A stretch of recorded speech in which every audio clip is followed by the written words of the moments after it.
ઇતિહાસના પાનાઓમાં આપણે ઘણીવાર વાંચ્યું છે કે રાજા કે બાદશાહે તેની રાણી કે બેગમ માટે કોઈ સ્મારક બનાવડાવ્યું હોય, પરંતુ શું તમને એવા સ્થાપત્યોની ખબર છે કે જે રાણી કે બેગમે બનાવડાવ્યો હોય?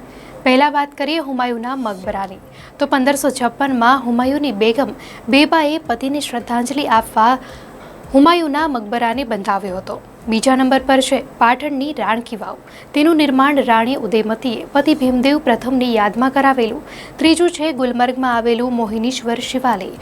રાજા હરિસિંહના પત્ની મહારાણી મોહિનીબાઈ સિસોદિયાએ બંધાવ્યું હતું.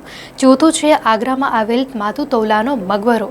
જહાંગીર બાદશાહની પત્ની નૂરજહાંએ પિતા મિર્ઝા ગિયાસ બેગની યાદમાં તેને બંધાવ્યો હતો.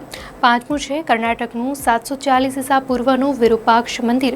રાણી લોકમહાદેવીએ પતિ રાજા વિક્રમાદિત્ય બીજાની જીતની યાદમાં બંધાવ્યું હતું. છઠ્ઠું છે ભોપાલમાં આવેલું તાજુલ મસ્જિદ. ભારતની સૌથી મોટી મસ્જિદોમાંથી એક છે, જેનું નિર્માણ 20મી સદીમાં બેગમ શાહજહાંએ કરાવ્યું હતું.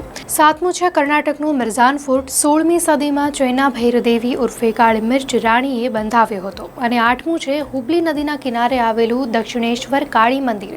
આ મંદિર રાણી રાસમણીએ 1855માં બંધાવડાવ્યું હતું.